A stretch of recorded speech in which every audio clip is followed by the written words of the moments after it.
Hello, happy Sunday.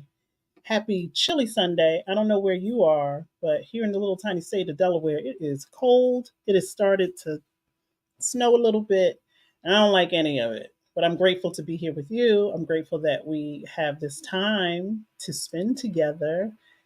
For that, I am grateful. Look, Erica, please, if you really have sunshine, please send some my way. Happy Sunday to you, my dear. Happy Sunday to all of us who are gathered, whether it is live, whether it is replay, whether you're on Facebook, Instagram, YouTube, wherever you are. If you are here, I thank you. My name is Coach Yolanda. I'm an international spiritual life coach. I am a Reiki master teacher. I am a meditation guide. I am a certified birth doula. All of those things provide me the opportunity to facilitate healing for those who are looking to be more in love with themselves. That is certainly the course my life has taken, surrounding myself with love, recognizing and identifying the love that is within me, and how much more love there is to create and to connect to. And so we have started off this year talking about reclaiming our power, operating from a place of power. Last week, we talked about the physical reality, and may not have mentioned that when you do any type of healing work or when you do anything intentionally, everything comes to the surface to show you what has been going on, right? That's exactly what we said we were going to do. We were going to take an examination and identify and become aware of where our power is going physically. So, our physical reality. And if you notice, I have highlighted real in the description of what we're going to talk about today because things get real. When you say, I want to gain clarity, when you say, I want to do this, I want to do that, the universe is listening. The divine powers that be are listening. So, okay, you want to see? Well, I'm going to show you what you need to see. Whether you are ready for it is not the issue. You asked, we will oblige and show you what you need to see. So for me, this week, focusing on my physical reality and where my power was going, I noticed I'm aware of how my state of being, my health, is taking up a lot of my power. Having to address where I am physically is taking time away from me doing the things that I really want to do. And so when I think about the vision that I have for this year and the things that I'd like to do, I'm creating a life with another being. I am working on studying more, expanding my spiritual growth, creating more harmony in my life and in the life of others. Those are the things that I say that I want to focus on and do this year. If I am not physically well, it's going to be challenging, or I'm not going to be able to do it. And so, January, February, March, we're gaining clarity on where our power is going. And so, part of this year is removing things, getting things out of the way, saying to the divine powers that be, your God of understanding, that I am ready to operate from my place of power, the power that you placed in me oh so long ago before I was formed in my mother's womb. I am ready to stand in it, operate in it, and be an expression of that divine power. What do I have to do? Where do I have to go? Who do I have to become? What things need to be moved out of the way for me to do that? And so, as we are looking at the physical reality of our lives, where you are going, who you're spending time with, who's getting your time, your attention, your focus, and how that is affecting your thoughts, your feelings, and your behavior. When you really start to take a look at all of that, everything that you need to see will present itself. And so this week, from Sunday to Sunday of last week, I have been physically tested in terms of my health. I am not being as kind and as loving to myself that I should be. As a matter of fact, we talked about writing it in our journals or writing it down somewhere. And so, as I summarized where my physical reality is, I wrote down, and I'm willing to share. If you are willing to share what you have discovered about yourself, that would be great. Hey, Instagram, I'm doing both places. So I see you too. If you have comments that you'd like to make on Instagram, you can do that. I will be watching there as well. So what I wrote down is I want to be well in my body, and I need to align myself to the thoughts and feelings and behaviors that make that so with intention. Oftentimes, when we desire something in our life, we think, okay, once that thing becomes real, then I can do the things that I say that I want to do. When in reality, becoming and aligning with the things that you desire first before you even really see them, before you see the outcome, before you see the manifestation, before you see any of those things, is really the way to operate and to operate from your power. And so I can't feel like, well, once I start feeling better, then I'll do all of the things that I need to do. No, I need to align myself with the behaviors, the thoughts, and the feelings that a well person would have. So I can't eat the way that I've been eating. I can't not exercise. I can't do the things. And I said this to my beloved yesterday. I was so disappointed in myself because I've taken so many courses on health and wellness. I am so close to taking a test for nutrition. So I'm well versed in nutrition and what things my body needs and doesn't need. And I'm not aligned with that. I would say 9 years ago, 10 years ago, I was really diligent about the things that I ate. I changed my diet completely. This year, it will be 10 years since I've eaten meat. I stopped eating meat. I was walking, running, like really, I was in the best shape that I have ever been in my life 10 years ago. And I attribute me being in a physically well state to me still being here because that was all happening around the time that my son passed away. I was running. There was a lot of stress going on in our family. And if I hadn't been physically well, I don't think I would be here right now. And so knowing that and knowing the things that I'm capable of doing, it's not that I don't have the capability of doing it. Y'all saw how I was so passionate about that chocolate chip cookie last Sunday. And the honest, real thing is, I did not eat that cookie on Sunday, but on Monday, I ate the cookie. So I can't act as if there's something else at play that is making me unwell. It's me. I'm not doing the things that I know and that I'm capable of doing to make sure that I am in the best state of health that I can be. And so it makes no sense for me to complain about it. It makes no sense for me to cry about it. It makes no sense for me to even tell people I don't feel well. I don't, which I have been saying, but I am the cause of it. I am the cause of it. And so that's why we're doing part two of the physical reality, because for me, this week has been about being accountable and being honest with myself that I have not been doing what I need to do in order to reach those visions and goals that I have for myself. And my physical state of being is getting in the way of that. And I'm not going to let a chocolate chip cookie get in the way of the vision that I have for myself this year.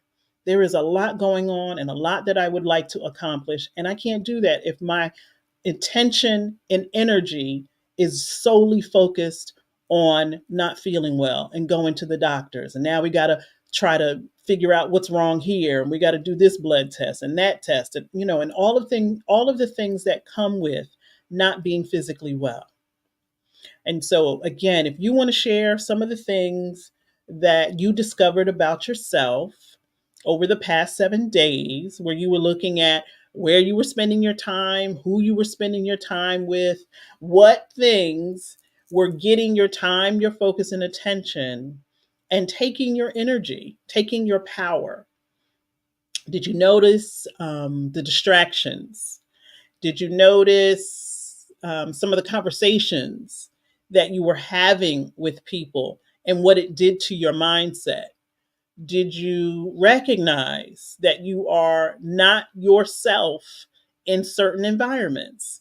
If you're one way at work and you're another way at home and you're another way at church and you're another way in another place, why is that? Why do you feel like you have to play different roles depending upon the environment that you're in? Why do you not feel safe being who you are? Maybe you don't know who you are. And that's why we're going to work on clarity. And so last week, I shared a graphic and I'm going to share it now. I said I was going to post it, but I didn't because as I was going through what I was going through this week, I recognized that there was something else going on. Oh, no, I like that layout. I like that layout. There was something else going on, something that I forgot. So, what is different to on this slide this week is the principle of surrender. We talked about honesty, we talked about being accountable, we talked about the commitment and the consistency, we talked about being self-aware. I don't think we talked about, and I failed to mention, how surrender is also part of this process of gaining clarity on where you are spending your physical power, your mental power, your emotional power, your spiritual power. If you are unclear where you stand right now, or if there are things that you would like to do and they seem to be escaping you, there's a vision, there's a desire, there's a hope, there's opportunities that are being presented to you. And for whatever reason, it just doesn't seem to be happening. Are you clear about why that is? Are you being honest about why that is? Are you taking accountability? Like I have to take accountability for not being my best physically. I have to make a commitment. I have to be consistent. It's not something that I can do one day and expect to see results. I have to be more self aware and ask myself questions. Does this thing that I am saying yes to, does this choice line up with who I say I want to be? And am I being my most powerful self in the midst of it? All of those things are a requirement. Surrender is also a requirement. Oftentimes, we think of, in the traditional sense of the word, surrender means that you're giving up something, or that there is a weakness that you possess and therefore you have to surrender, you have to give up. But for those of us who understand the true definition of surrender, you have to understand how that is such a powerful position to be in. When you are trusting and you have faith that cannot be moved, there is a position of surrender that happens where you don't have to be doing everything. You're not running around like a squirrel or like a chicken trying to figure things out. I think last week someone asked, well, how do you know when you're unclear? Well, it's very apparent because you're frustrated.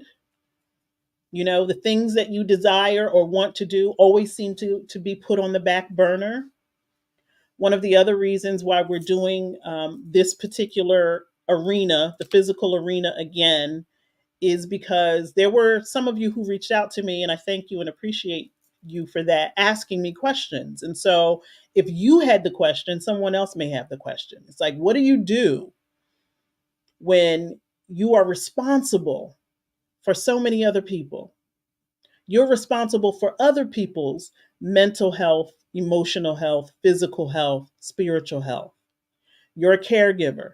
And for anyone who has that experience right now, whether you're a caregiver of your children, caregiver of your parents, or another adult, taking time for yourself and operating from a place of power can seem unreachable because you have a huge responsibility. If you don't take care of these other things, no one else is going to take care of them. And I acknowledge that as a reality for many of us. It really has become a luxury for some of us to even take 15 minutes for ourselves. And so surrender for you may look different from someone else, but the surrender is still necessary because there has to be a level of trust that maybe I'm not the only one that can take care of this, or maybe there are other ways for me to get these things done, or maybe the people don't need me as much as I think that they need me, and now we're just in this, codependent relationship. Maybe if I surrender to the truth that everything is going to be well, I may find my power. So suspend the traditional definition of surrender and look at it as a power play, to be in the type of energy where you can say, I'm trusting that all things are working well. So I'm not frustrated. So I'm not disappointed. So I'm not operating in chaos. So I am very clear about the direction of my life. And I'm not putting myself last. I'm putting myself first. I'm still in service to other people. But if I'm not well, how are the other folks going to be well? How are they going to get taken care of if you are not your true self? You're operating from your powerful self. If you keep putting yourself last, what happens to your mental well-being? What happens to your emotional well-being? What happens to you? I've said, I think, to more than one person this past week, if you fall down, we are going to step over you and keep it moving, because that's the reality. We think that if I don't do all of these things, and if I am not the only one to if I, tell myself I'm the only one that's going to do this, and it's not going to get done if I don't do it, then I'm operating from a place that makes everyone else less than and puts me above everyone. Now, that's a reality. If you continuously tell yourself, if I don't do it, it won't get done, what are you saying about other people?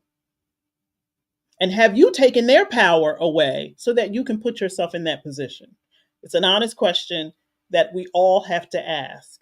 Have I placed myself in a particular position to be in control, to do everything for everyone else, because I'm telling myself that they're either incapable of doing it, or I haven't demonstrated the leadership skills which would allow them to do it for themselves? Now, I have to acknowledge that there are circumstances where you really are the only one.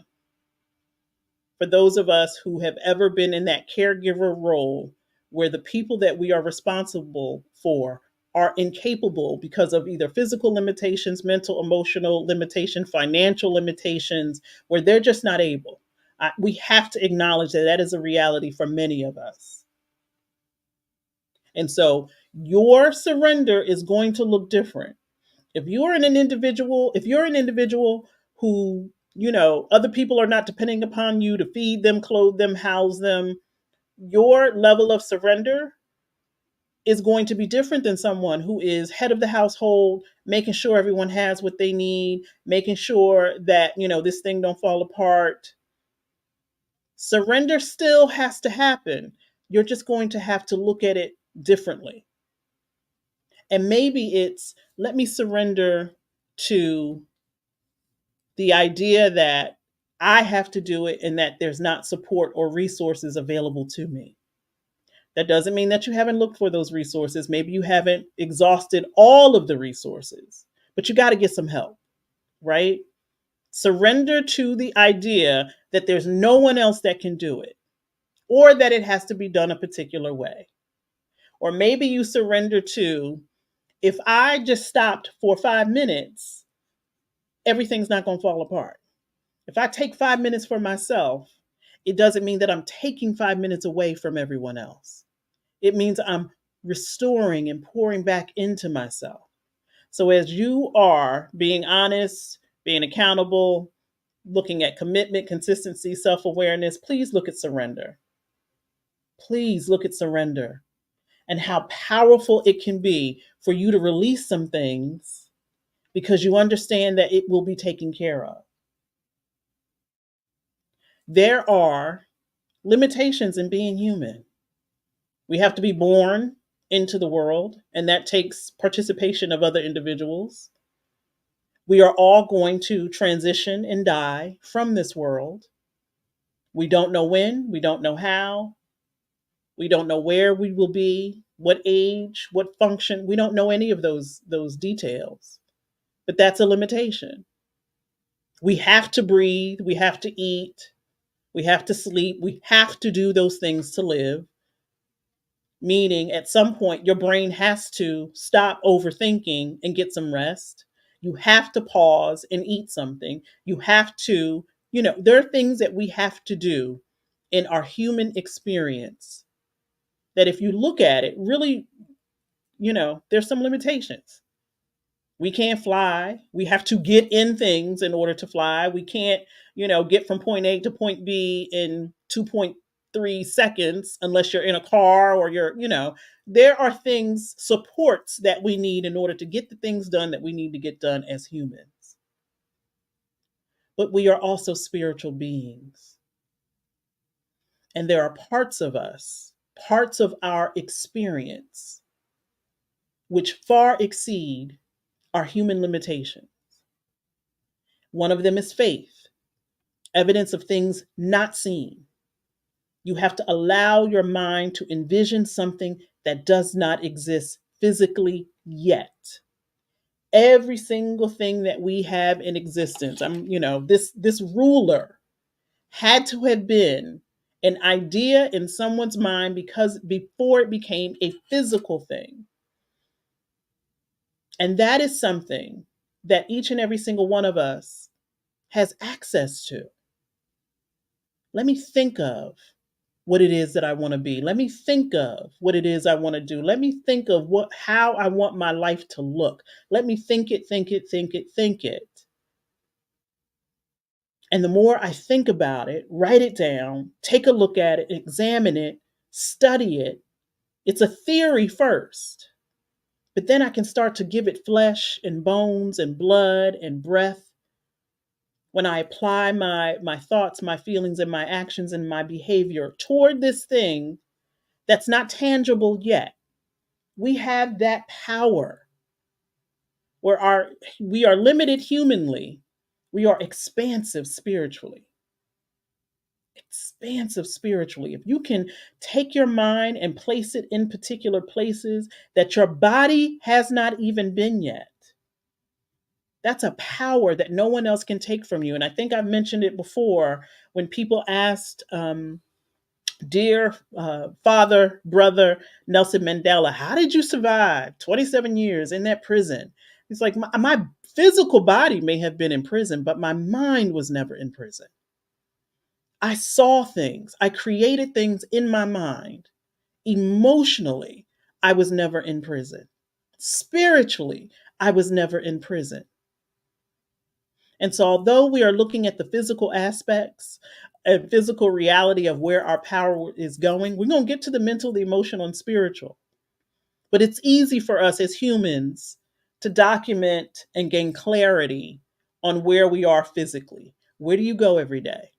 And when you get there, are you happy to be there? Is it a pleasurable experience or is it toxic? Where do you go? What's your time look like? What does your calendar look like? Is it different day to day where you just don't know where you're going to be or how things are going to go? And what does that do to you physically? Does it create anxiety in your body? Does it make you feel like you don't have control over your life? So therefore, you are distracting yourself with things that make you think you have control over your life? Those are the kind of questions that we started to ask last week. Those are the kind of questions that we need to ask this week, and write it down. Write it down so that you gain clarity on what things might be in the way of you operating from and in your power. This is the year we stop making excuses for why things aren't the way they are.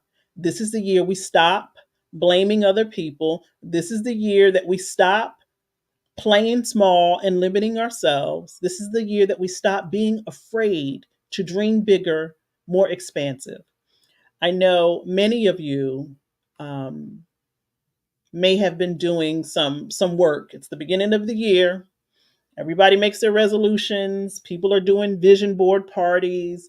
And as someone who used to do vision boards a lot, I applaud you. I applaud all efforts for anyone trying to center their mind on the things that they desire. I don't do vision boards anymore because I recognize for me, and I'm not telling anyone else not to do them, but for me, I'm not connected to that energy. I'm not connected to getting magazine pictures that someone else took, cutting them out and putting them on a board. That does not work for me. It may work for you. And I've tried different iterations of vision boarding. I did vision cards, I did all kinds of things. That doesn't work for me. And I know this about myself, I am an action based person. I'm impulsive, but I am an action based person. So seeing things on a board are not going to motivate me as much as doing things or reading about things or learning about things or reading about, like, that is what is going to do it for me. It's got to be moving and breathing for it to catch my attention and for me to stay interested in it. I can tell you that I have a lot of visual stimulation in my house. I have a lot of paintings. Sometimes I forget the paintings that I even have because they're not moving, living, breathing things. I want to touch stuff. I want to poke stuff. So the vision that I have for myself, I got to smell it. I got to touch it. Those are the things that inspire me. So every single one of us has to figure out what inspires you or motivates you to stay focused and committed and consistent on your goals. Um, for me now and for me then, I had to physically get sick in order for me to shift and change my eating habits. 10 years ago, whew, my brother and we were, I don't even know, I think it was Father's Day. We just were crazy. We were eating. And I started to get physically sick because we were eating steak and chicken and ham. Like, we were just eating all the meats on this one particular day. And I started to get sick. And I was like, I can't do this anymore. I cannot do this anymore. And I needed to see what the meat looked like. I needed to and I was like, yeah, I am now no longer attracted to eating meat. It wasn't going to be me cutting out some pictures and putting it on the wall for me to change. It had to make a serious impact in my life. And so you also, as we are doing these exercises on gaining clarity, you also need to know what motivates you. What gets you to move? For some people, everything got to fall apart, before they act. I am that way as well. I can see something, take note of it, and be like, yeah, I need to address that. Until, the basement is filled with water, then I'm going to, address it. I might see that my backyard is looking kind of nasty until the grass has gotten so high that I've lost the dogs. I'm like, okay, yeah, I need to address that. And so that is also one of the ways where you can recognize that you're not operating from your power. Procrastination. Whew. Procrastination, validation, seeking validation, asking people the same question over. Do you think this is what I should be doing? What do you think about this? You're not clear. If you've got to ask 20 million people the same question about your life, there is such a level of uncertainty in your life that you've got to get clear about. When you are clear and focused and you know who you are and what it is that you are working toward, you don't ask those kind of questions. You don't have doubt. You may question to gain additional clarity. That's how you know when you're not operating from your power, because you seek it in other places instead of internally. You're looking for other people to validate what it is that you're doing. Do you think this is good? I don't know. What you think about this? Is this something I can do? Now, there's nothing wrong with getting constructive criticism and comments from people that you admire, But if you are constantly asking the same questions over and over and over, then that means that there's a level of uncertainty in your life and you're not operating from your power. And that's a good place to be aware of. That's great for you to say, I'm just not clear. I don't know what I want to do. I don't know what I want my life to look like. I don't know where I want to go. I'm not clear. I don't know any other way to say it. I'm not clear. And so we did it last week. Let's do it again this week, where we start to write down where you are spending your time. I remember I pulled out my phone. I'm sure every phone you have the ability to see what activity and how much time you are spending. My phone will even tell me, um, in terms of each individual app, how much time that I've spent, how many times that I click on it. I need to know that because these things can be absolutely dangerous. Where we've gotten to a place where the first thing we do when we open our eyes is pull our phone out. What went on when I was sleeping? And what do I need to know? What did I miss? We're so afraid of missing out on something that we're missing out on what's going on in here. We're so invested in other people's lives and stories that we're not even creating our own life and our own story. What's your life looking like? What state of being are you in? Could you answer those questions if someone were to ask you? If someone were to ask me how I'm doing physically, I wouldn't know because I haven't been to the doctor like I typically would go. And not just when I feel bad. I mean, every 6 months, let's see what's going on here. Take some of my blood and tell me what's going on in there. I haven't done that. And so I have no idea what's going on internally, physically. That's a scary, scary thought that there are things going on inside my body that I am unaware of. I don't know what my cholesterol looks like right now. I don't know what my blood oxygen level looks like right now. I don't know. Well, I can tell what my eyesight is, but there might be other things going on that I'm unaware of. And the fact that I don't know that bothers me. But it wasn't bothering me enough until I started to feel it physically. Hello, Giselle. How are you? So we've got to get clear. My beloved said to me yesterday, "Did you make your doctor's appointment?" I did not. I said that last week. I'm going to make a doctor's appointment so I know what's going on with me physically so I don't get surprised. Because I know something that has been a cycle for me is I'll get into the middle of doing something and then boom, my health starts to fail. And then that takes all of my time, attention, and it's a distraction. It has been consistent my whole life. The minute I get excited about something, I start feeling unwell. I'm tired. And now I got to go figure out what this is. And after a battery of tests, they'd be like, "There's nothing wrong with you." So there's some unconscious thing that goes on, and it's probably fear. Fear that I'm actually going to do the thing that I say that I want to do. And so subconsciously my body starts to be its own distraction. Can you imagine that your body is actually fighting against you?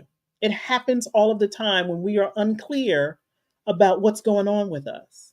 So I don't want no surprises 6 months from now.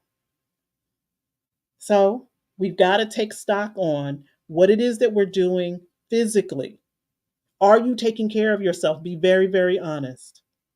Are you taking care of yourself? Are you eating the way you're supposed to be eating? Are you, moving your body the way you're supposed to be moving? And part of taking care of yourself physically is not spending time in environments that stress you out. We talk about toxic relationships. Sometimes that 9 to 5 you have is the toxic relationship where you're sitting in the parking lot before you even get in the building, like, I'm already ready for 5 o'clock. You can't let the people on your job stress you out to the point where they are blocking and interfering with the vision that was placed in you before you were placed in your mother's womb. Can you imagine that Sally at the job is going to be the reason that you don't fulfill your purpose? Get out of here. We can't. We can't let some jokers who cannot, as I, said to somebody the other day, don't ever take a no from someone that doesn't have the power to give you a yes. But we do it unconsciously all the time. We are allowing people to drain us of our power all of the time. I'd be darned if I'm going to let someone that I wouldn't even really be friends with outside of work be the reason why I don't reach my goals this year, because they're taking up so much of my time. They're stressing me out at work. So now I'm eating French fries for lunch because I'm stressed. Then I'm coming home and eating potato chips because I'm stressed. And all I can think about is how I can't stand that lady, how I can't stand that job, how I don't like the work that I'm doing.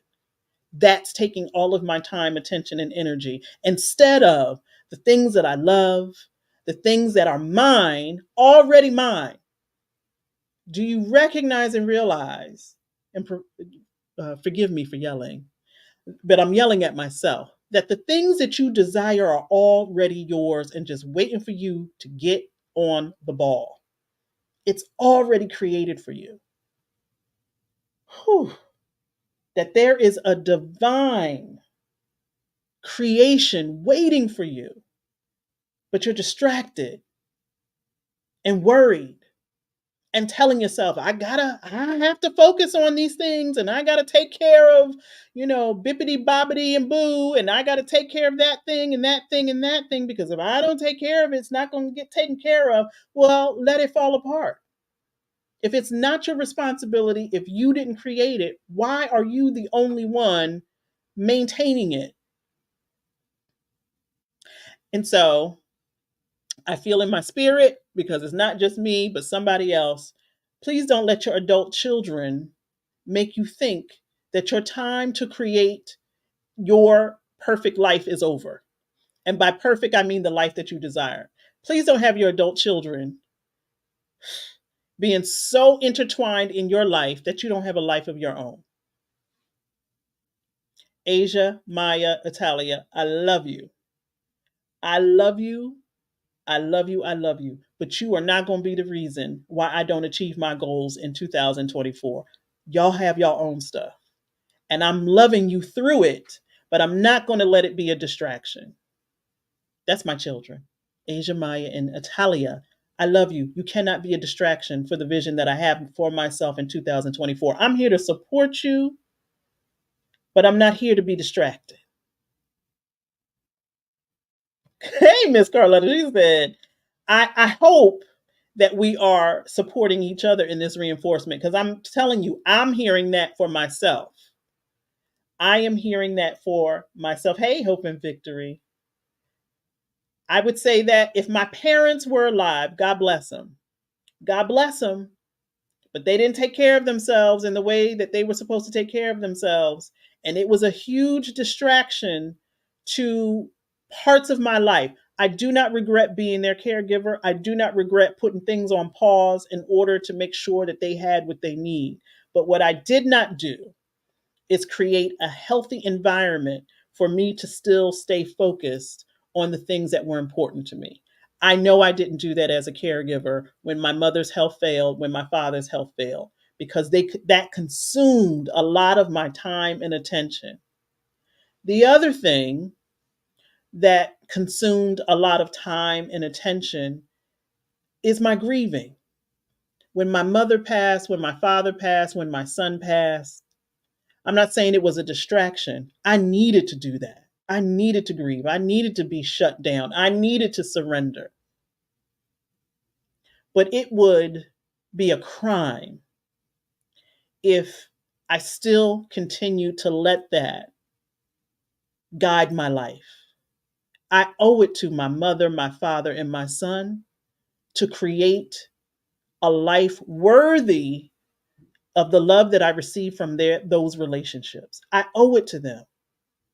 I can't let my grief be the thing that distracts me from one of the reasons why I love those individuals in the first place. The reason I love my son the way I love him, the reason I love my mother and my father the way I love them is for me to be a powerful being in this world. They didn't love me to be weak, they loved me to be strong. And the strength that I gained from them deserves to be expressed. And it would be a crime if I succumb to the suffering that comes from grieving. Am I still grieving? Every single day. But I will not allow it to distract me from what my purpose is. I can't do it. And so if that means you got to go and get the support that you need to get through the grieving or to at least manage it in a way. I don't think it ever goes away, but we got to be able to manage it in a way that it doesn't take us under and disrupts our purpose here. Like I said last week, we are on assignment. There are things for each and every single one of us to do and to complete, or at the very least to create for someone else to complete them. I also have that level of self awareness that I may not complete everything that I start, but I'm going to start it. And hopefully it inspires someone else to pick the baton up and to carry it through. But if I don't start it, and if you don't start it, and if we don't operate from those places, from the capabilities that we have within us, how is it going to come to life? How is it going to manifest? If we just keep thinking about it, thinking about it, thinking about it, thinking about it, instead of putting some action, which is a great segue to intention. I probably should have put that up on this board as well. Let me show it one more time. So for the month of January, February, March, we're going to get clear, y'all, about where our power is, where it is going, who might be tapping and sucking the power. Because let me tell you something about your power that you may not be aware of. Other people can see it. Other energies can see it. And just like a, good meal on a day that you are starving, you're going to be attracted to it. Like, other people can see and recognize your power even when you don't, even when you haven't acknowledged it. It shows, it's energetic.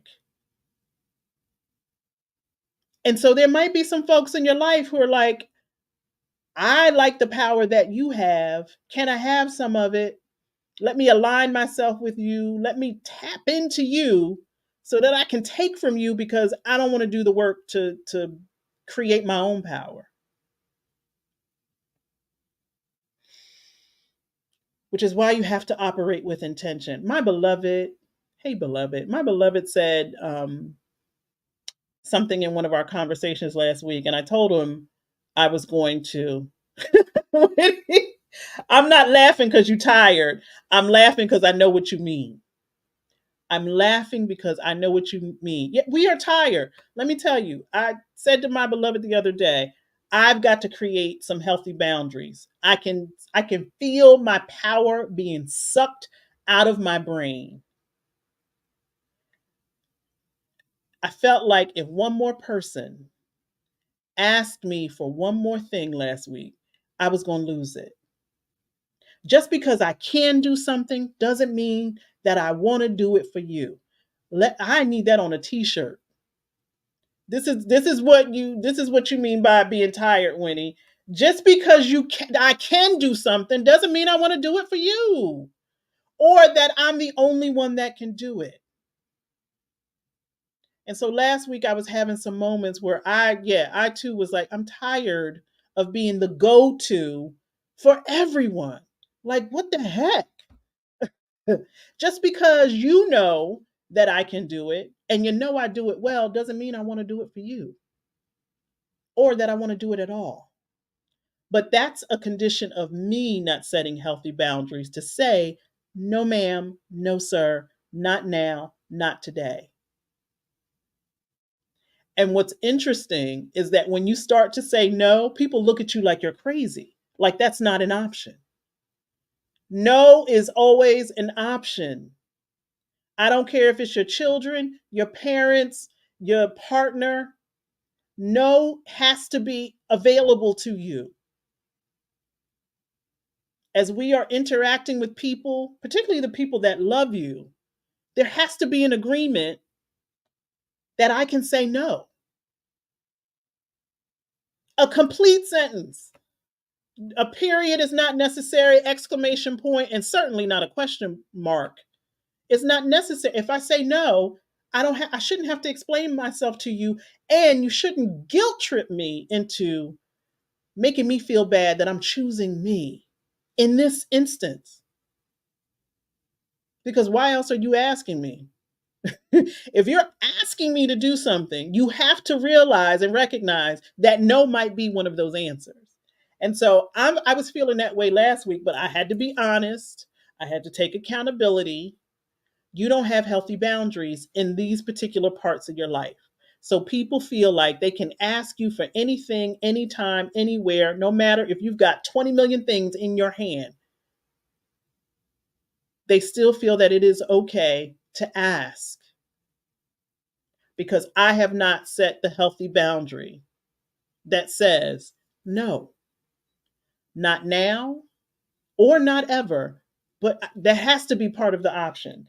When we realize that we are in agreement with people, whether you have sat down and said, okay, this is what I'm going to do for you, this is what you're going to do for me. We interact with each other all of the time, which means we are creating agreements. Healthy boundaries have to be a part of your agreements. If you want to be in relationship with other people, you have to learn how to create healthy environments with those people. And so if there are people in your life that don't understand the word no, somewhere in your agreement, you have not been very clear or you haven't set a consequence. So they don't believe your no. Your no means nothing. She said no before, but guess who did it? She did. And it doesn't have to go to the extreme where you don't pick up the phone, where you ignore people. One of the other things I want to say about surrender doesn't mean ignore. Surrender doesn't mean I'm going to act like you don't exist or I'm going to act like these things in my life don't exist and I'm just going to surrender and let the universe take care of it. Please don't do that. Surrender means I'm paying attention. I am creating an environment where I am trusting that all is well. So if your family asks you to do something and you say no, you can say no with the trust and the belief it's going to get handled some way, just not by me. It's one of the things that I love to say to my adult children. I trust that you are going to be able to figure it out. That's the way I can say no. Oh, you need what? I trust that you're going to be able to figure this out.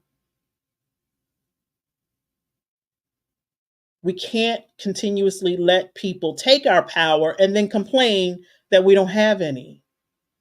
And so one of the questions that someone asked me, and they again, if you didn't hear me in the beginning, there are individuals who are having experiences where they really are the sole provider and they are responsible for the health and well-being of multiple people.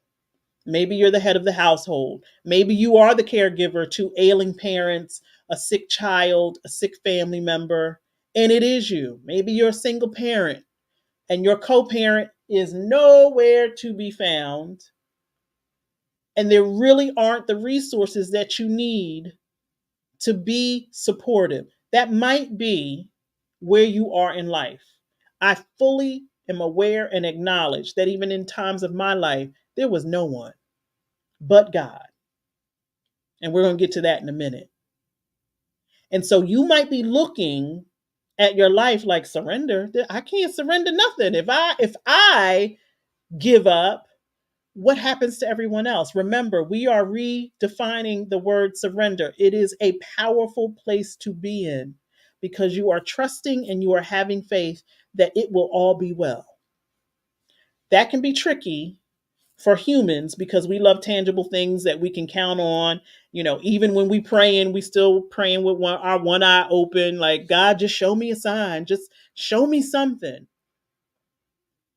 Your level of surrender may look different than someone else's, where you're like, I can't let this go. I have to do these things for these people. There has to be some kind of agreement that you have with yourself, that you're going to give yourself 5 minutes of every hour, that you're going to give yourself one day, even if people are crying and complaining. You have to make that commitment to yourself to say, I've got to take time for myself. I have to shut my phone off, and I'm not going to spend time on Netflix, listening to podcasts, all of that other stuff. I'm going to go internally to see what's going on here and here because I deserve it and I'm worth it. I'm going to surrender. And think of surrender as an allowance. You are allowing things to take place. You're not ignoring. You're not acting like, things aren't going on. You actually are recognizing that there's always spiritual activity going on at all times. I say it all the time. I have to remind myself, wait a minute. I'm over here trying to make this happen, make that happen, make that happen. Let me step back and surrender to there are things going on that I can't see, that I can't hear, that I can't touch, but I can believe in. I can believe in the power of spirit moving mightily because it always has. I wouldn't be here if it weren't true. I can surrender to the idea that I have created this chaos in my life by always being everyone's fall guy, by always being the answer. And I can be honest with myself that there's a part of me that likes it because then I get to tell the story that y'all can't do nothing without me. I'm going to surrender to the idea, the theory that I hold in my head that somehow God has forgotten about me. And so I got to do all of these things by myself. You better recognize that you are co creating at all times. Why you have to be the one in the pilot position all of the time? Why can't you surrender and allow the divine presence and divine will to take over? Where is your faith that all things are working on your behalf? Because they always have, even when it didn't look like it. Where's your trust that if I am consistent and committed to creating more expansiveness of faith in my life, I will see things as they are, not the way that I need them to be. Because remember, the limitations of our humanness will have you believing things have to be a particular way. Yesterday, was it yesterday? Yes, Friday. I'm at the child care center and we are doing sandwiches for the kids. And I'm cutting the sandwiches in half. And I said out loud, because kids love it when the sandwich is cut. And then I immediately had the thought, yeah, but some kids like their sandwiches cut on a diagonal. Some of them like them cut horizontally. Everybody's different. And so I started to have the thought, yeah, why does it always have to be this way? Why we can't get creative and do things differently? We have the freedom to do that. That is also a part of surrender, the freedom that comes from there might be another way that I haven't even thought of that's going to be the resolution to all of this. Let me trust in that. Let me have faith in that instead of thinking I got to keep pushing, pushing, pushing and doing it my way, doing it my way, doing it my way. Surrender is allowance, freeing your mind to the possibility that you don't know everything. Freeing your mind to you don't always have to be the one to do it. Do you know how many times, and it takes practice, I have walked away from some situation that my children have found themselves in and just stood on, they're going to figure it out. I don't know how, I don't know when, but they are going to figure it out. I'm trusting in that. And for many people, that looks like, well, that looks like inaction. When that's actually more action. Do you know how much mental and emotional energy it takes to take your hands off of your children and let them be who they're going to be? Do you know how much energy it takes to not keep saving people who seem to always need to be saving? Do you know how much mental energy it takes to surrender to the possibility that everyone is well and to not worry all the time? Because it takes a lot of energy to worry. Whew. But it also takes a lot of energy to have faith because we're not wired that way. We claim that we are, and yet and still, we're looking over God's shoulder. We're fretting. We're running from this person to that person. Can you help me? Can you help me? Can you help me? Can you help me? Reclaiming your power takes a lot of energy, which is why we're doing this physical reality for a second week, because there's a lot to uncover. There's a lot to discover in terms of where is your focus going. We are worried about things that don't have anything to do with us. Worried, does this person like me? Who cares? Do you like yourself? Am I going to be alone for the rest of my life? Are you? And if you are you creating a life that you enjoy? Or are you putting all your time and attention and focus in, I got to find somebody, I got to find somebody, I got to find somebody? You got to find yourself and create harmony in your life, because it's not somebody else's responsibility to do it. And you might recognize in the surrender that there are people present in your life right now who occupy the spaces that you think are empty. That makes me want to cry when I think about the time that I spent worried about particular people loving me, liking me, being there for me. And there were already people occupying those spaces that I was telling myself were empty. Sometimes they were strangers. But I notice now, and it happens, I'm telling you, it happened the other day where someone said something not so nice to me. And I felt old me about to rise in my spirit, like, I don't know who she thinks she's talking to. And I was like, I don't need to go there, because the love that I desire is already on its way. And just like that, and I'm telling you, it happened just like that. Somebody walked in my office and said, is there anything I can help you with? And I'm like, aren't you on your lunch break? They like, yeah, but I'd rather help you.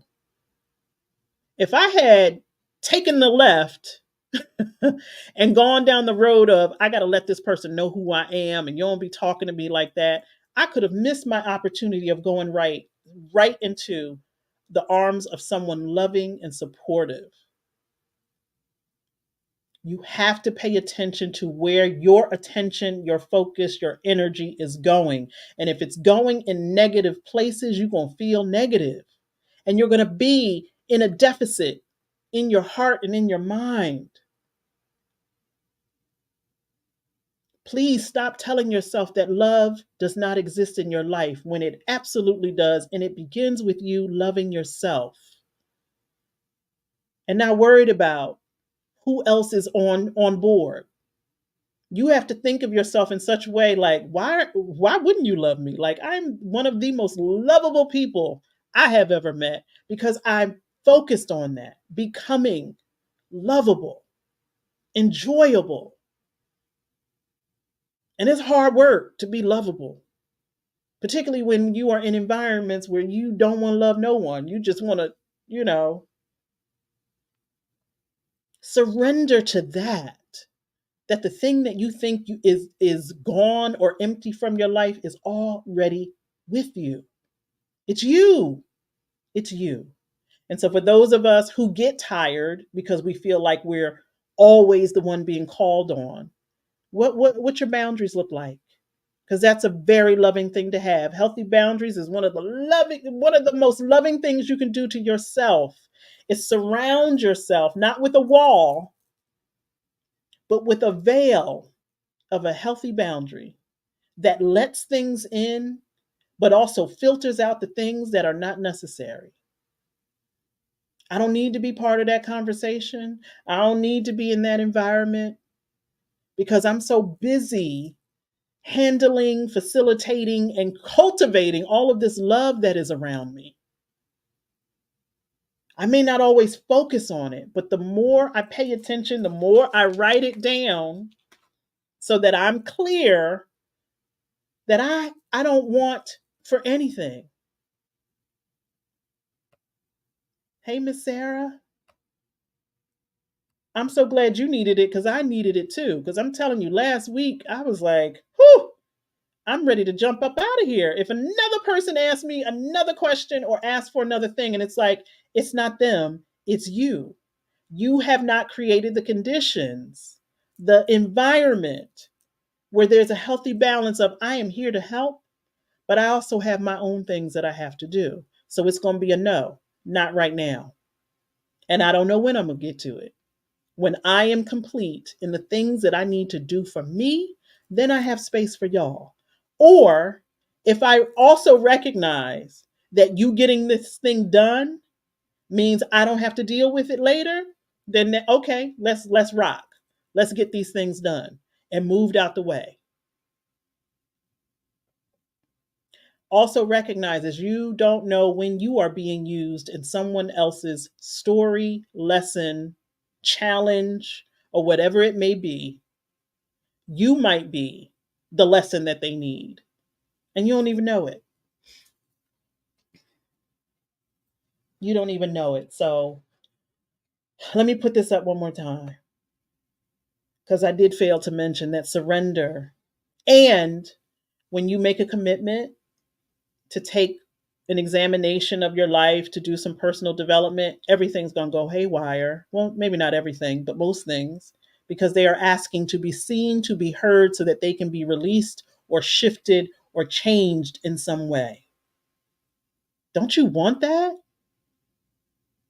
When you say, I'm ready to take a level of self awareness about my life so that it looks different, things got to be different, right? Things have to change.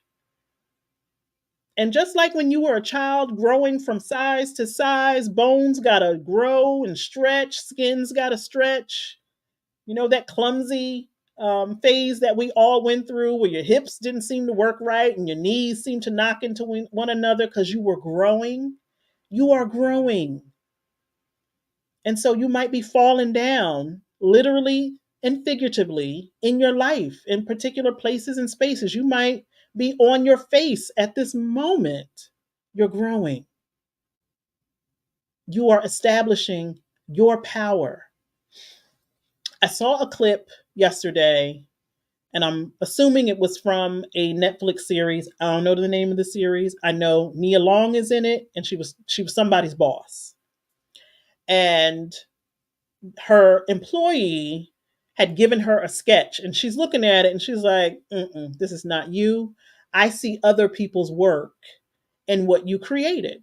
She's like, you don't even know your own voice. So you're busy trying to replicate what other people have done, thinking that that's going to be acceptable. You don't know who you are. And so her recommendation was, she said, well, let me tell you what I had to do. I had to quit my job in order to find my voice because I recognized I was pouring into other people's vision and goal, and I didn't have one for myself. And so the girl's like, are you telling me to quit? She's like, I'm not telling you to quit. And Yolanda's not either. I'm not telling anybody to quit anything. What she told her is, you have got to pay attention and prioritize you so that you develop your voice, your vision, so that when you create something, it looks like you created it instead of pulling from this person, pulling from that person, and pulling from that person, because there's a lot of that going on. We are so visually stimulated right now. We see something, ooh, that looks good, and they made money. Let me do that. That's not yours. It's not your vision. What does it look like coming from you? It may be similar in terms of service you provide or something that but what does it look like coming from your voice and your expression, your unique expression? Perhaps if you take a look and gain some clarity, you know what you look like, sound like, feel like.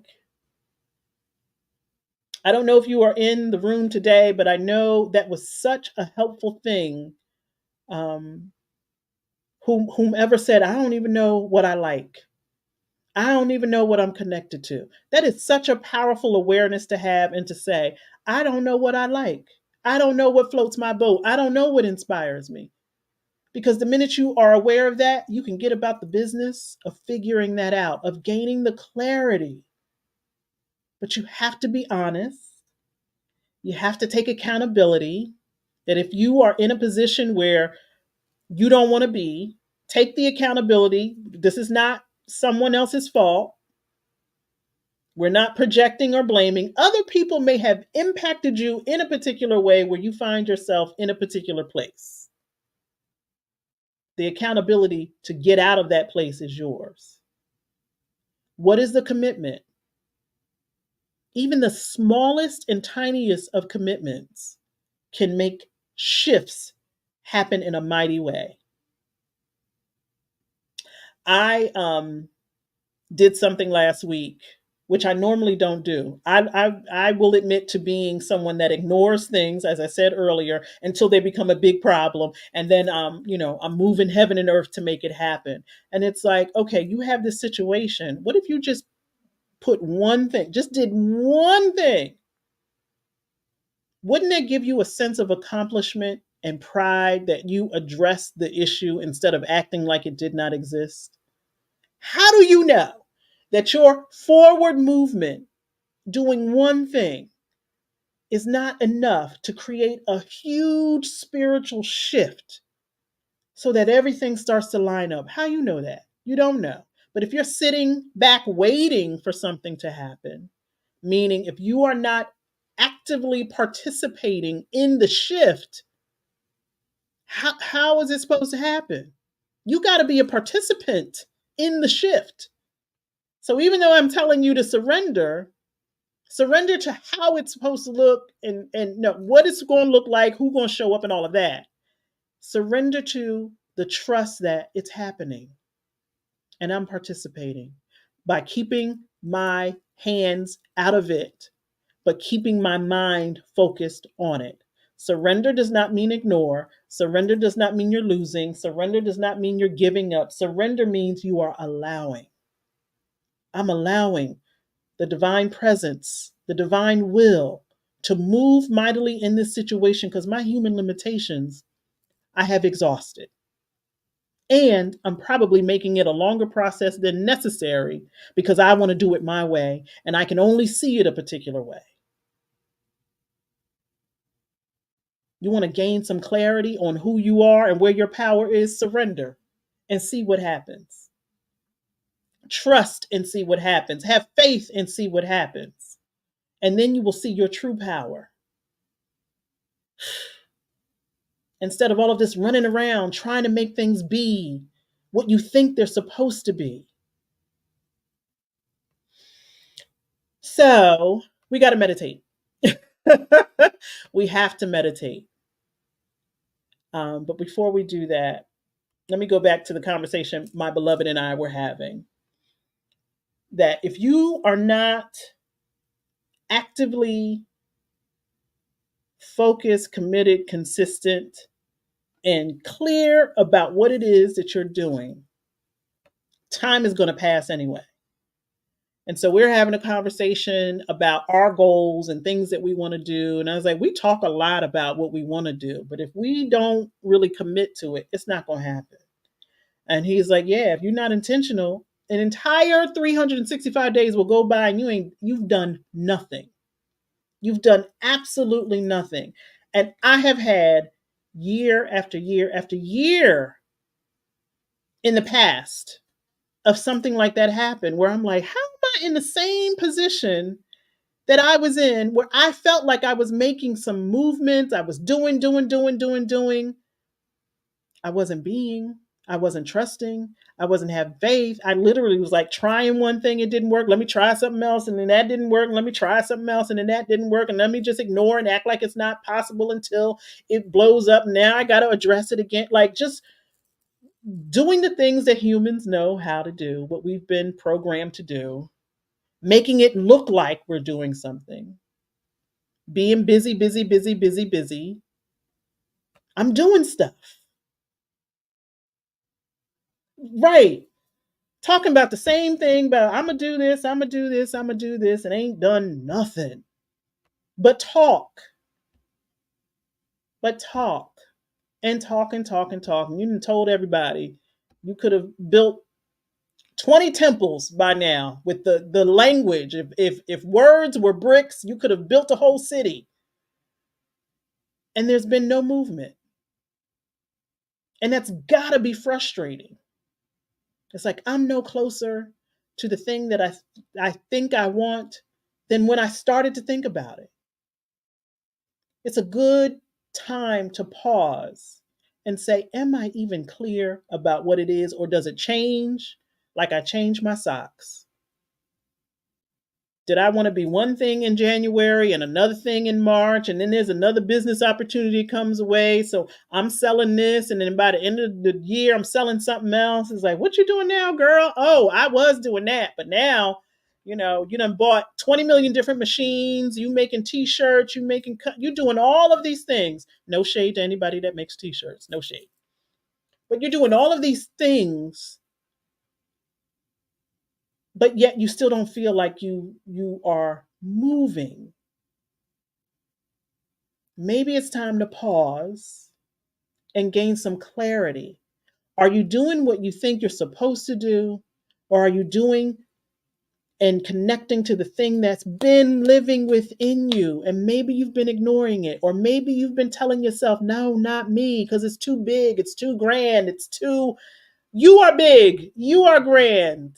Every single one of us is a god darn miracle every single moment. Like we really are not supposed to be here. And it seems like we are working really hard to make that, a reality. You're not supposed to be here. I know I'm not supposed to be here. Based upon some of the choices that I've made in my life, it is a miracle that I'm still here. And what am I going to do about it? With the miracle that I am? Because opposing energies, can't flourish in confusion. And so last week, when I was procrastinating, disappointed, I'm like, you want all of these things, and yet you swimming in a pool of disappointment and procrastination. Those are two opposing things, and they can't flourish. They can't flourish. The things that you desire cannot flourish if you over there swimming in disappointment and confusion and uncertainty. Just can't. And so now would be a good time for us to meditate. So I'm asking, pleading, not begging, because I don't beg.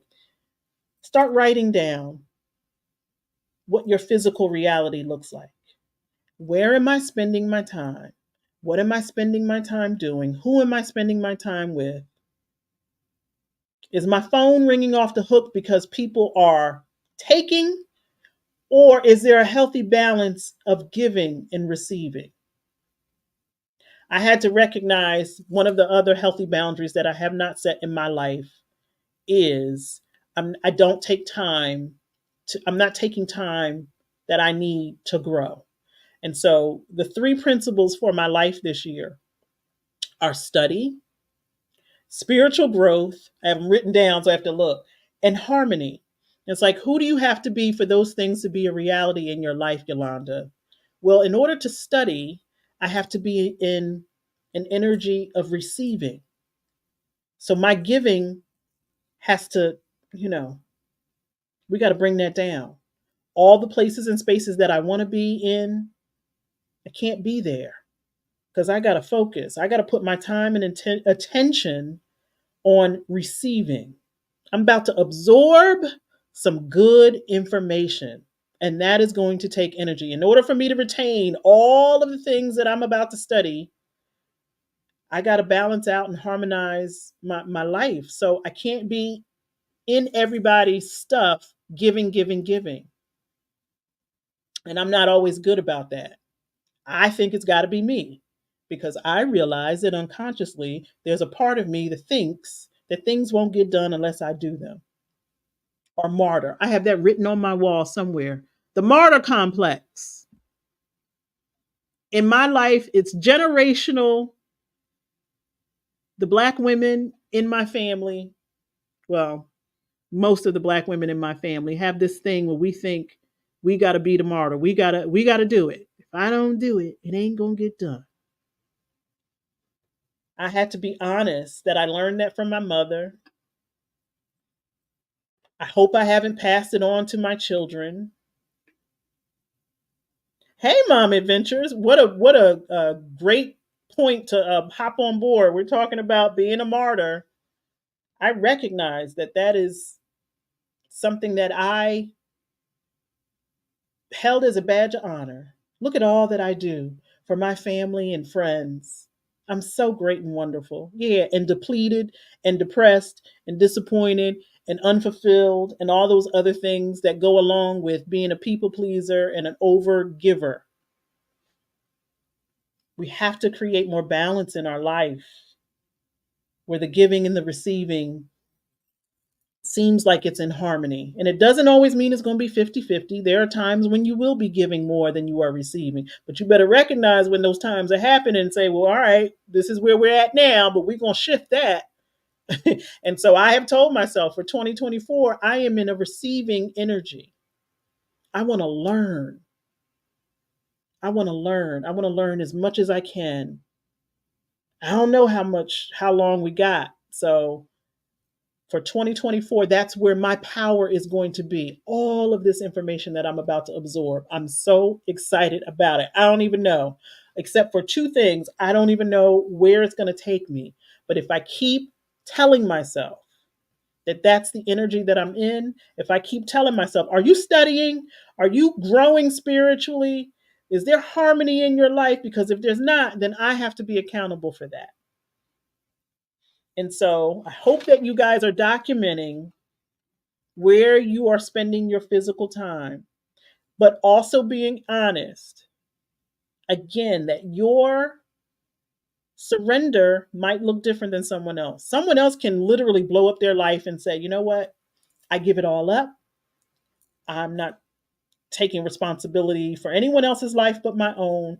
I am taking sabbatical on that. It's all about me. I applaud those of you who have the ability to do that. Not everyone has that ability. We are, in a time and place where so many people need so much that there are many of us who are in positions that we have to take care of many people. Acknowledge it and say, you know what? I don't have the time that my friends have. I don't have the time that my family has, but I've got to create some time in my life. Perhaps the things that that we call guilty pleasures are not really pleasurable at all.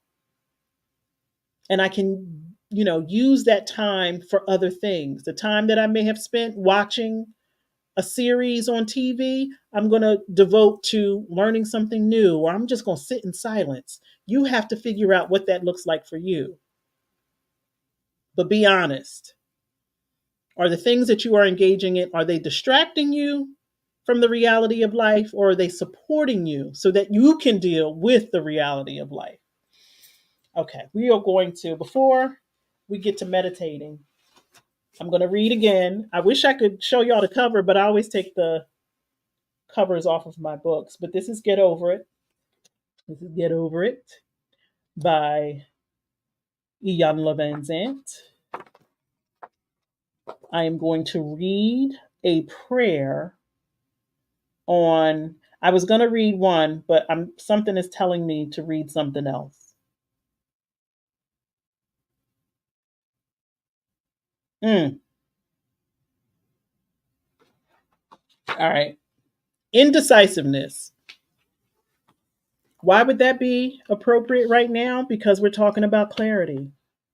And so, for those of us who maybe even after me shouting at you for an hour and 20 minutes are still not clear about some of the choices that you have to make in your life or that you need to make in your life, maybe those choices are the healthy boundaries.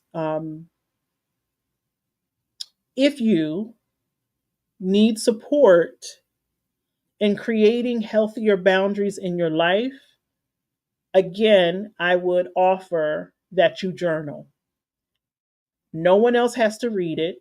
But if you could talk to the people in your life, what would you say to them? Somebody's calling you for something, and you're tired of it, then write it in your journal. Say, I'm so tired of you. You keep calling me like I'm the only person in your life that can help you. And I mean, let it rip. Everything that you would say to them, even if you know it would hurt their feelings, do it. Write it down. Get it out. Ooh, okay. Come see you when you get a minute. Yes, sir. When I get a minute is the yes, I will come see you. I probably have needed to see you for quite some time. Um, I got you. Um, so I'm going to read indecisiveness. Write down what you would say to everyone in your life if you had the opportunity, even if you knew it was going to hurt their feelings. You need to get that out. You need to see it because it's going to show you something. Okay. Even if you love them like cook food, but they're still frustrating you, write your frustrations down, get it out, express it. Some of us have all of this pent up energy in our bodies and it's making us sick because other people are making you sick and you just don't want to tell them you are getting on my nerves. I have a couple of people that I'm going to be writing about later this afternoon. Doesn't mean that I don't love them. It means that the places that they have put themselves in their life, they are now making part of my life and I'm tired of it. And I need to gain clarity on how to express that to them. But if I say it the way that it's in my head right now, no one's going to be friends. So let me write it out and then I'll go revisit it and be like, okay, I could say this nicer. So indecisiveness is what we are, the prayer and affirmation that I'm going to read. And then we're going to go into meditation and then I'm going to get out of y'all face. Okay. So let's take a deep breath, come into this moment where we are going to get real about where our power is. And for a lot of the energy that we've been expending, it's in indecisiveness. We're running from here to there. We don't know what we're doing. We don't know where to go, who to ask. This looks good, that looks good. Then we find out it's not what we thought it was. All of that hippity hop bebop, running around, trying to figure out, going back and forth, not trusting yourself, not having faith in who you are, but looking at other people as the answer, all of that. Let's take a deep breath. I'm going to read. And if you hear me say the same thing more than once, it's because it was so good, I wanted to say it again. And I know that this is not just for me. I know that it is for all of us. I truly believe that we are all assembled in this place at this time to hear this so that we can shift and move into another reality. And so, as you are breathing, I will read. To you, dear God, I offer my mind and heart. I acknowledge you as the ever present, all knowing presence of infinite intelligence. I ask to be filled with the light of your presence. I acknowledge you as the eternal light of wisdom and peace. I ask to be filled with the wisdom and peace of your presence. I acknowledge you as the stabilizing strength and purposeful power present in its fullness at all times and all places. I ask to be filled with the strength and power of your presence. I declare that your presence now fills me. Knowing this, I surrender and ask to be healed of all thoughts and feelings that hinder my ability and right to choose.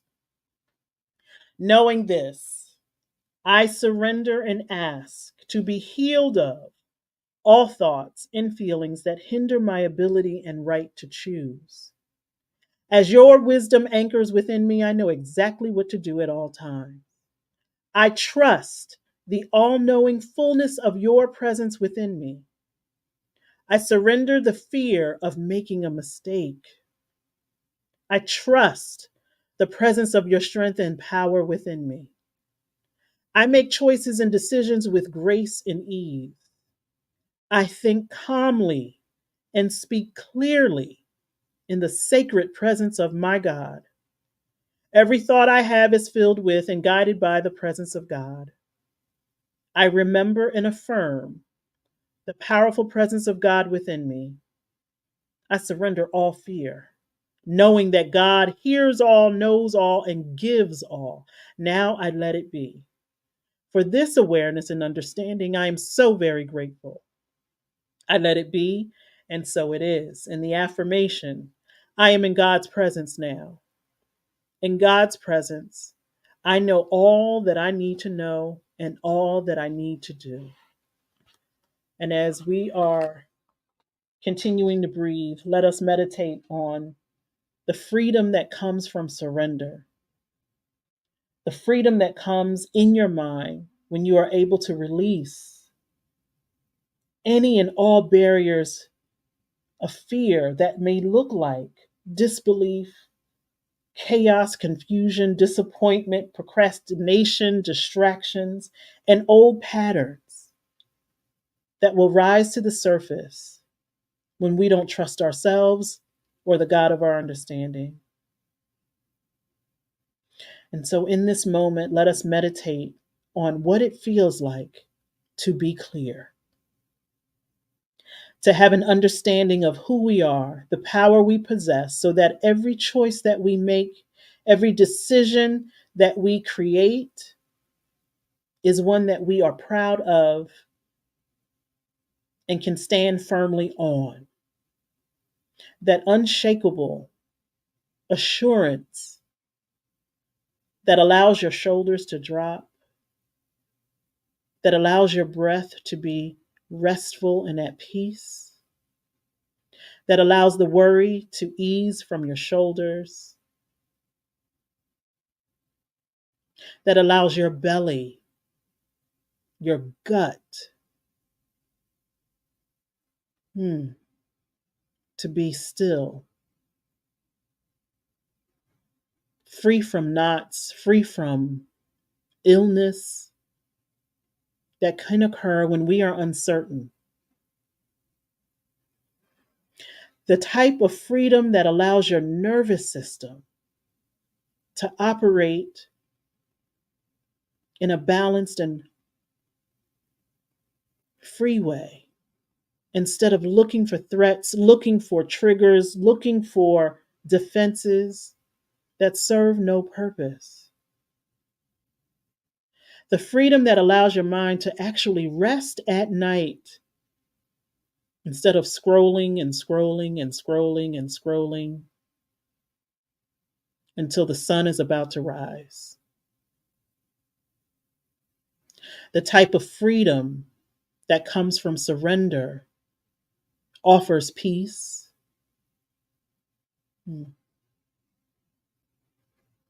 It creates an environment in your life where your answers are clear and there is no hesitation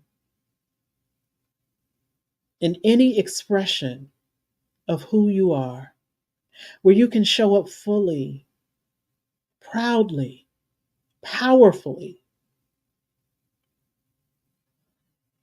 where you identify your strengths and those areas where growth is still occurring, where there is no need for you to engage in conversations or behaviors that take you further back to where you were instead of pushing you to where you are going. You are in the presence of power at all times. The more that we acknowledge it, the more that we connect to it, the more that we operate through it and allow it to express through us, the more at peace we will be mentally, emotionally, spiritually, and physically. If that is your desire, do so with intention. Let all of your interactions this week allow you to be aware of when your power is not being fully recognized by yourself or someone else. You have the ability to reclaim what has already been given to you and what is rightfully yours. Do so with intention this week. Understand and recognize when you may have forgotten. We are human, and sometimes we forget how powerful we are, so that we're not rushing to the weekend to save us.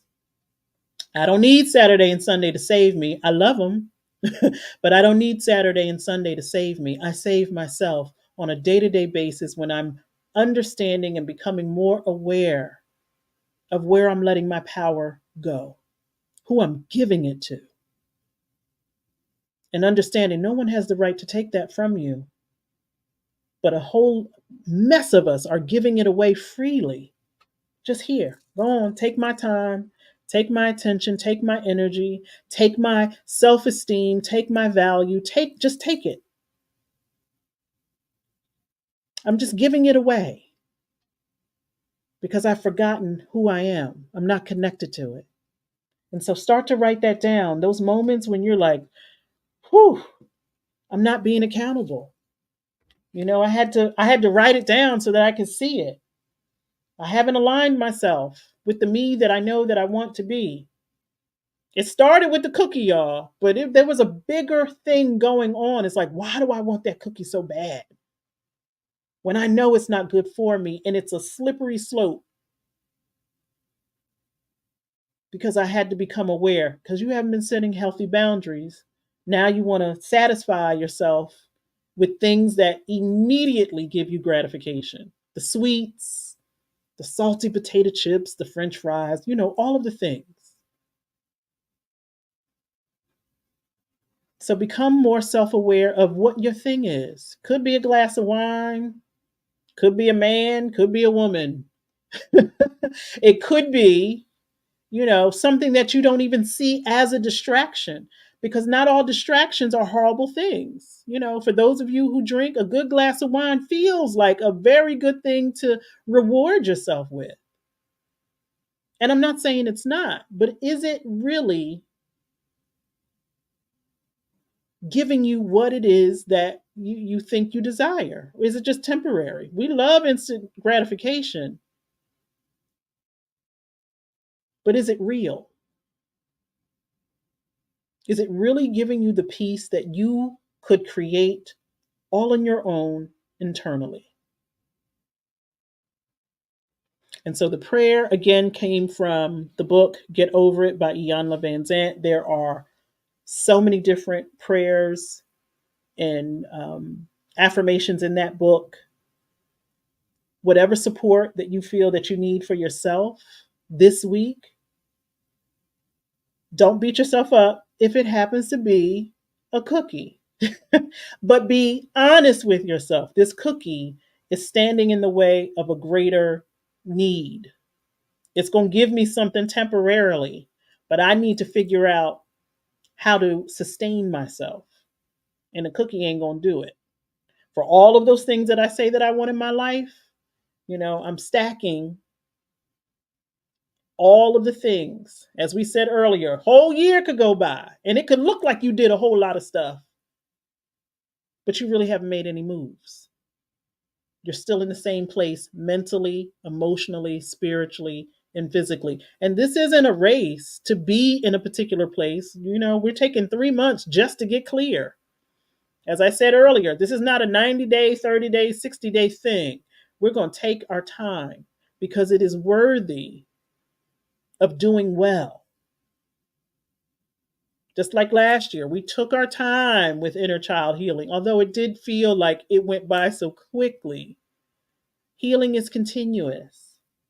And so, hopefully, if we are paying attention to these particular things, if we find the places in our life where we can surrender, and don't think of surrender as you losing anything, you're not losing anything. Surrender is one of the most powerful positions you can play. I know it's used a lot to make people think that they are subservient.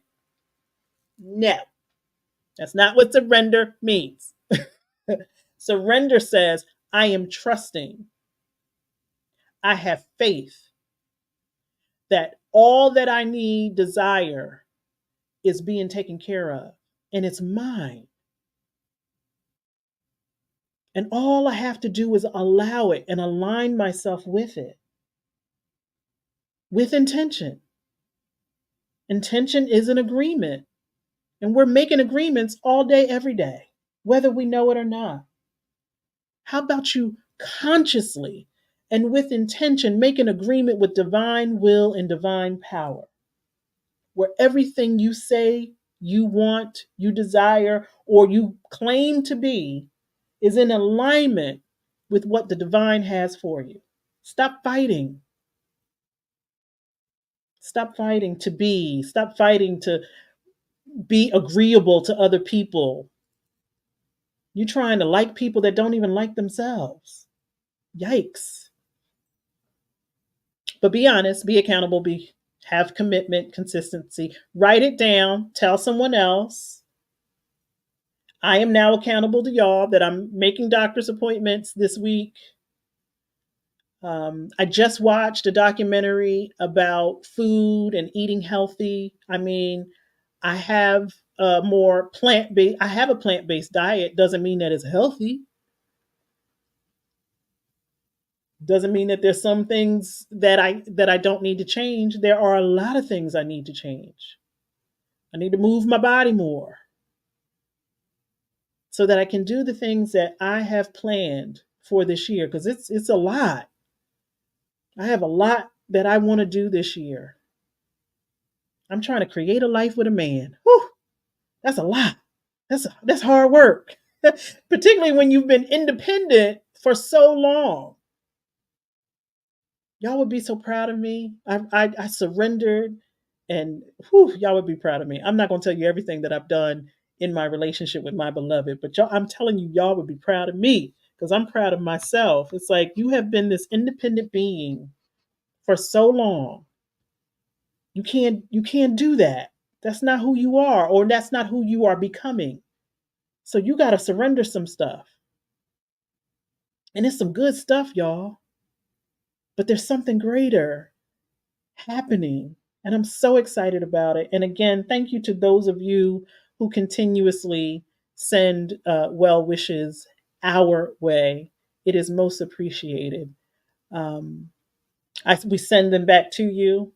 And I hope that in your discovery of who you are and gaining clarity, that you find yourself in places and spaces where people celebrate who you are as you are, where there's no requirement for you to be a particular thing. I'm so tired of the conversation in developing relationships where what do you bring to the table? What do you bring to the table? And you know, people are not investment plans.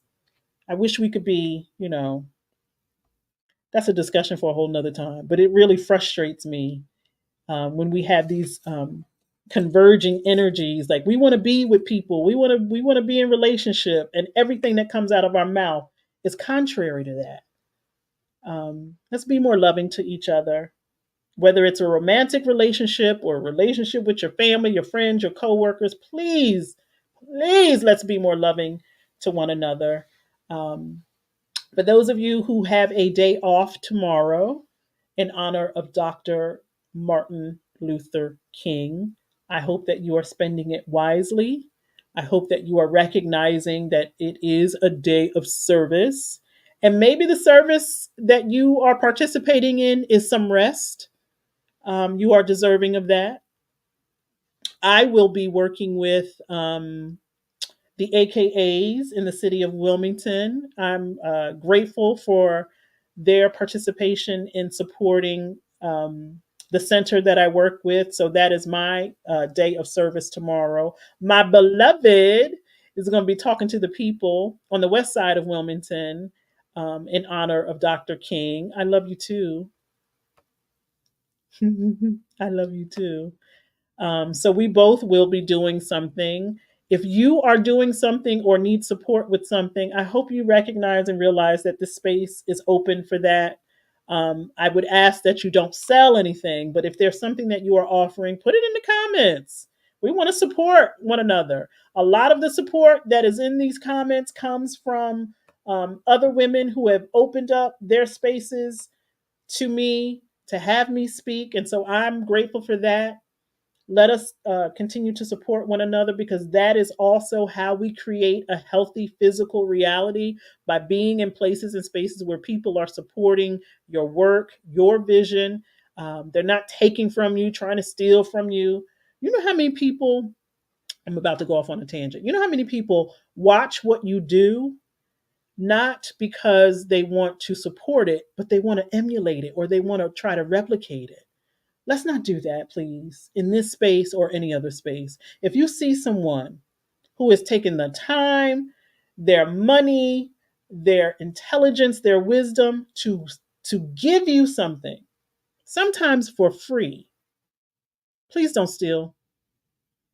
At the very least, acknowledge where you have gotten that wisdom from. I'm telling you, it's energetic. You will not be blessed. You will not be blessed if you out here stealing other people's content, ideas. I am inspired by a lot of different things, and I do my best to try to show you where that inspiration comes from and give credit where credit is due. Please don't steal from anyone in this space or any of the other spaces, but also support because there are so many of us who are doing such great and good work. We need more of that. I love you too, Hope and Victory. Thank you so much for all that you do. I love me, which means I love you and I love us all.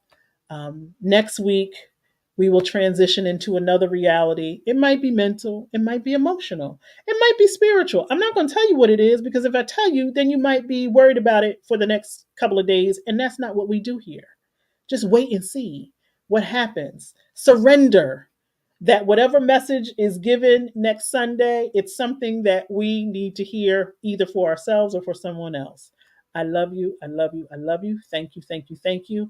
I have to do what they say to do. Like, subscribe, and share. If you feel like this message was beneficial to you, it may be beneficial to someone else.